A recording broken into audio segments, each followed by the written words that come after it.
朗普，各位支持我、信任我嘅老友記，大家好，我係李居明。最近全港乃至全球華人社會最關心、最矚目嘅一則消息，朗普莫過於謝霆鋒方面正式證實了關於四哥謝賢晚年財產同埋相關事務嘅安排。四哥作為香港影壇一代傳奇，佢嘅一生精彩紛呈、高低起伏，朗普活出了無數人幾輩子都難以企及嘅精彩。如今塵埃落定，霆鋒嘅發聲，不代表住一個時代嘅傳奇謝幕，更展現了謝家後輩無比嘅孝道與擔當。作為玄學家，朗普，我哋常講生有時，歸有期。四哥謝賢出生於1936年，八字為丙子年丙申月丁亥日丁火日元，一生得雙丙火照耀，注定名揚天下，風流倜儻。朗普，佢一生心態豁達，對生老病死看得極其通透。如今晚年安排塵埃落定，在命理學和因果學上，這其實以一位傳奇人物、功德圓滿、福壽相傳嘅完美句號。朗普面對大眾最關心嘅億萬遺產分配同埋謝家財富傳承問題，今日我李居明會從最深奧嘅周易命理與財富風水角度同大家逐一拆解朗普點解謝霆鋒能夠在關鍵時刻穩住大局，謝家高達數10億嘅財富到底如何佈局才能滴水不漏？朗普、謝霆鋒與張柏芝嘅兩個兒子以及謝家3代人嘅命運因果又將如何延續？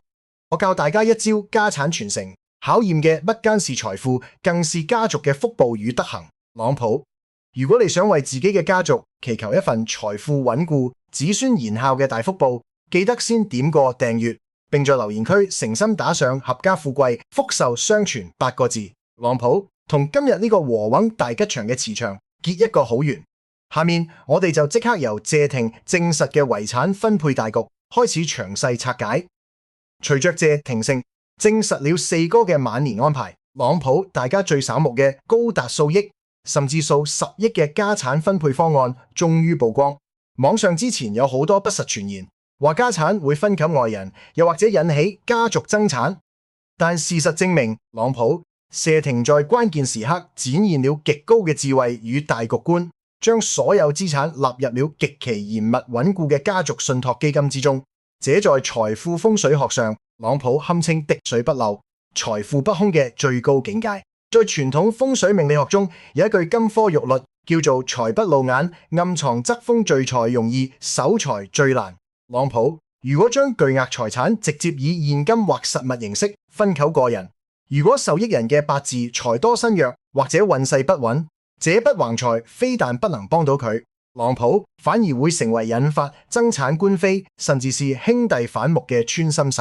而謝霆鋒設立嘅高達10億嘅家族信託基金，在玄學上就相當於建立了一個公共乾坤大財富。朗普呢個大財富由專業機構託管，源源不斷地生息，而受益人主要包括張柏芝照顧嘅兩個兒子謝振家 Lucas 和謝振南 Quintus。特朗普只能定期領取生活費和教育基金確好大門，一輩子衣食無憂，但又無法一次性揮霍。這種佈局在風水上叫做細水長流，福澤子孫。謝霆鋒於未日出生，朗普坐下，未土為木庫，亦是佢天生嘅財富。佢身弱，但坐下有財富大運，一路行印劫幫身，代表佢極具商業天賦與守財智慧。朗普四哥晚年能有霆中這樣強大穩固嘅財富作為後盾與傳承者，所有財產都得到了最圓滿、最合理嘅安排，這也是謝賢一生積累嘅福報。朗普在子孫身上得到了最好嘅體現。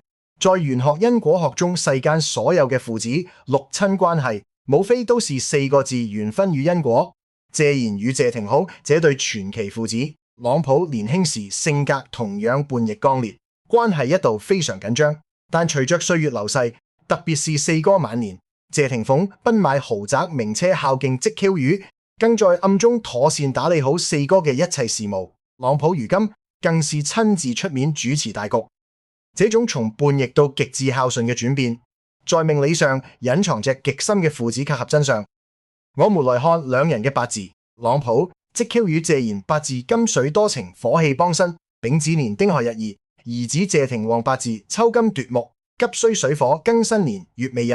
謝霆鋒天生過水過火命，朗普。而即 Q 擾謝賢一生強大嘅水火磁場，正是謝霆鋒前半生事業飛黃騰達、名利雙收最強大嘅後盾。這在玄學上叫做父子互為貴人。朗普雖然霆鋒年輕時因為八字中官殺極種而顯得叛逆，與代表權威嘅的 Q 擾產生磁場排斥，但到了中年，霆鋒佛性定顯，運勢調和。朗普佢用無微不至嘅照顧與極致嘅孝道，完美地回饋了即 Q 擾前半生帶給佢嘅強大氣場。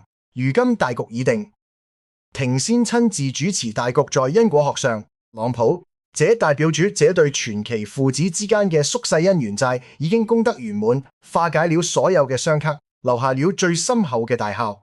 這種圓滿能為謝家後輩積累無量嘅陰德。朗普四哥謝賢一生風流倜儻，身邊紅顏知己無數，從早期嘅兩任妻子珍珍狄波拉，到晚年相伴10多年、相差49歲嘅小女友 Coco， 朗普佢嘅感情生活一直備受矚目。在命理學上，點解四哥一生桃花不絕，而且晚年依然能保持如此旺盛嘅生命力？四哥八字丁火日元坐下，亥水正官，朗普年支子水為桃花，且金水相生，金代表佢嘅妻財，水代表佢嘅魅力與桃花。這在玄學上叫做金水多情，桃花滿宿。最難得嘅是，四哥雖然風流，朗普但佢對每一任伴侶都極其真心。分開後，非但沒有反目成仇，反而能同狄波拉、江耀成、阿康成為一生摯友。這在玄學上叫做解冤釋結，不留怨氣。朗普至於佢晚年嘅小女友 Coco， 在八字磁場上 ，Coco 年輕火氣旺盛嘅磁場，在四哥晚年身體逐漸衰老之時，源源不斷地為四哥提供了急需嘅生命之火。朗普，這也是四哥晚年依然精神抖擱嘅玄學原因。而在兩人分手時，四哥大方贈與對方2000萬分手費，坦言想耽誤對方嘅青春。這種大度與體貼，好在因果學上叫做主動了債，不留情怨。四哥用金錢和關懷圓滿解決了這段老少緣分，怨氣消散，福報自來。四哥一生情路雖多，但行得正，站得穩。朗普臨終不留任何情債怨氣，這也是佢能享盡清福、功德圓滿嘅命理關鍵。很多老友記問我，李大師、謝賢、謝霆鋒，再到第三代英俊非凡嘅謝振近 Lucas、特朗普，謝家三代人都注定名利雙收。這在風水祖訓上是不有咩特別嘅講究？一個家族能連續3代出巨星、出富豪，這在風水學上，朗普絕對是祖訓與住宅風水共同作用嘅強大磁場俱全。謝家祖上嘅風水龍真月的特別是代表名氣才華與男性子嗣成就嘅青龍位，極其高亢有情。朗普這代表指子孫後代注定要在文藝名氣界獲得極高嘅成就，代代出名流。但與此同時，謝家嘅風水格局中也存在着一個微妙嘅缺陷，好，那就是代表婚姻家庭與六親關係嘅白虎位略顯雜亂，水口不夠緊鎖。這在風水上叫做名高震主，情義難傳。世界上沒有十全十美嘅風水。好，謝賢與狄波拉離婚，謝霆鋒與張柏芝也是遺憾分開。謝家嘅女性感情道路也頗多波折，得到極致名氣同財富嘅同時，在感情和家庭關係上，朗普就會伴隨着相應嘅磨練與遺憾。這就是陰陽平衡嘅自然規律。但如今謝霆鋒用極具智慧嘅家族信託鎖住了財富，朗普在一定程度上彌補了風水上水口不鎖嘅遺憾，保護了第三代孩子 Lucas 與 Quintus 健康成長者，以受後天風水與智慧嘅完美激盪。各位老友記，朗普今日我借着謝霆鋒證實四哥晚年安排嘅契機，同大家詳細拆解了謝家三代人嘅命理因果財富信託與傳承佈局。我面開名人家事，看嘅不僅是熱鬧，朗普更有看懂其中嘅玄學智慧。財富嘅傳承從來都不僅僅是錢財嘅交接，更是家族福報、陰德與氣場嘅延續。如果做父母嘅不修陰德，留給子孫再多嘅遺產，朗普最後也只會引發爭產觀。非相反，如果我懂得合理佈局，修行慈悲，子孫後代自然能享福不盡今日。朗普。我李居明就送出一個普通人也通用嘅財富傳承家宅興旺風水密法。大家聽日朝早起床就可以跟住做第一步，找出你家客廳嘅西南方坤卦。朗普代表化後屋宇，亦代表家族財富承載力，以及西北方乾卦代表積 Q 宇家族傳承與權威。這兩個方位是家族傳承嘅風水命脈。朗普，你必須保持這兩個方位乾淨整潔、光線明亮，切忌堆放垃圾。第二步，在客廳嘅西北方擺放一個乾淨嘅陶瓷聚寶盤，朗普入面放入一些家人共同教拜嘅金銀首飾或者各國硬幣，這在風水上叫做乾坤財滿、基業長青，能有效穩固男主人嘅事業與家族財富。第三步，朗普在客廳嘅西南方擺放一張全家人在快樂旅行時嘅全家福合照，照片最好用金色或木質嘅相框裝。好在風水和意念力學中，全家福代表即和氣團結、六親有情。朗普，你對家庭越重視，家庭成員之間嘅凝聚力就越強，咁樣就能從根本上杜絕子孫爭產、手足反目嘅惡劣因果磁場。老友記，留錢給子孫，子孫未必能守。朗普，唯有留陰德與和藹給子孫才是最穩固、最能延續萬代嘅家族風水。如果你覺得我今日講嘅信息同玄學兼課對你有所啟發，真係能幫到你，朗普，我希望你為大師做3件簡單嘅功德。第一，即刻點擊下方嘅訂閱按鈕，並打開旁邊嘅小立燈，咁樣下一次當你想知道最新最準確嘅風水改運秘法時，朗普，你都可以第一時間收到我嘅專業解答。第二，幫我點一個大大嘅讚，並這條影片分享給你身邊嘅親戚朋友，傳播玄學正能量，就是為自己積累無量功德。朗普，第三，也是今日最重要嘅一步，現在馬上在下方評論區誠心打上合家富貴、福壽雙全這8個字，為四哥謝賢送上一份最深厚嘅祝福與敬意。朗普同時也為你和家人祈求一份家族興旺、財富穩固嘅大福報。大師會親自閱讀大家嘅留言，並為大家送上最真誠嘅祝福。多謝大家嘅收看，我們下期節目特朗普不見不散，祝大家子孫賢孝、合家富貴平安。我哋再深入少少探討謝家財富傳承背後嘅玄學密碼，大家有冇諗過？朗普，點解謝霆鋒能夠喺娛樂圈同商界都咁成功？佢嘅八字其實隱藏咗一個好特別嘅信息。謝霆鋒嘅八字係庚申年月未日，呢個組合叫做乙木坐未土。朗普未土入面藏有乙木嘅根，叫做木庫，同時亦係佢嘅財富。但呢個財富唔係打開任你攞，而係要透過專業嘅管理同埋時間嘅積累，先可以慢慢釋放。朗普，呢個正正就係家族信託基金嘅運作原理。謝霆環設立嘅信託基金就係將佢同四哥嘅財富放入一個巨大嘅木庫入面，由專人打理投資唔同嘅項目。朗普令到財富可以保值增值而受益人，即係佢嘅2個仔每個月或者每年領取固定嘅金額，咁就確保咗佢哋唔會因為突然擁有巨額財富而迷失方向。呢個做法，朗普喺風水命理上叫做財富有制，唔會財多身弱，反而可以細水長流。我哋再講下謝家嘅女性成員狄波拉女士，佢嘅八字係屬於金水旺嘅類型。朗普同謝賢嘅火性八字形成水火既濟嘅格局，所以佢哋喺一齊嘅時候，謝賢嘅事業如日中天。但係當緣分完結，大家分開，狄波拉亦可以揾到屬於自己嘅幸福。朗普而謝賢亦都大方送上祝福。呢種處理感情嘅態度，就係我成日講嘅善了善緣。至於張柏芝，佢為謝家誕下2個兒子，延續香火，功勞極大。朗普雖然佢同庭嫂嘅婚姻未能走到最後，但佢對2個兒子嘅照顧同教育大家有目共睹。佢嘅八字係木火通明，代表佢聰明有藝術才華，但同時個性衝動。朗普容易招是非，不過佢將全部心血擺喺2個仔身上，呢種母愛本身就係一種極大嘅功德。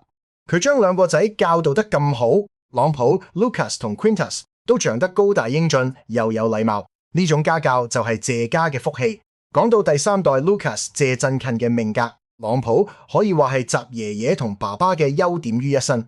佢嘅八字火土好旺，代表佢有強烈嘅表演索同魅力，適合喺娛樂圈發展。但更重要嘅係，朗普佢喺一個充滿愛嘅環境下成長，有爸爸媽媽嘅關懷，有爺爺嘅疼愛。即使父母分開，但對佢嘅愛一啲都冇減少。呢種家庭環境係用錢買唔到嘅。朗普所以話謝家嘅財富傳承，表面睇係講緊幾十億嘅信託基金，實際上更珍貴嘅係佢哋處理家庭關係嘅智慧。自然晚年同狄波拉阿康一齊飲茶，朗普關係融洽，呢種畫面就係化解冤結嘅最好證明。謝霆鋒同張柏芝雖然離婚，但為咗兩個仔仍然保持良好嘅溝通，呢種就係放下我執，以孩子為先。朗普呢啲行為就係我講嘅累積陰德。陰德唔係睇你捐幾多錢，而係睇你點樣對待你身邊嘅人，尤其係同你有過節嘅人，能夠做到好聚好散，甚至化敵為友。朗普呢種就係大修行。謝賢同謝霆黃兩父子都做到咗呢一點，所以佢哋嘅財富先可以守得住，而且越嚟越豐厚。有啲人成日問點解自己咁努力，朗普都係留唔住錢？原因好簡單，就係因為你嘅磁場亂，你嘅家庭關係唔和諧，你嘅財富就有裂縫。你成日同屋企人嗌交，或者心存怨恨，朗普呢啲負面情緒就會破壞你嘅財運。相反，你如果能夠孝順父母，關愛妻兒，就算你而家收入唔多，將來都必定有起色。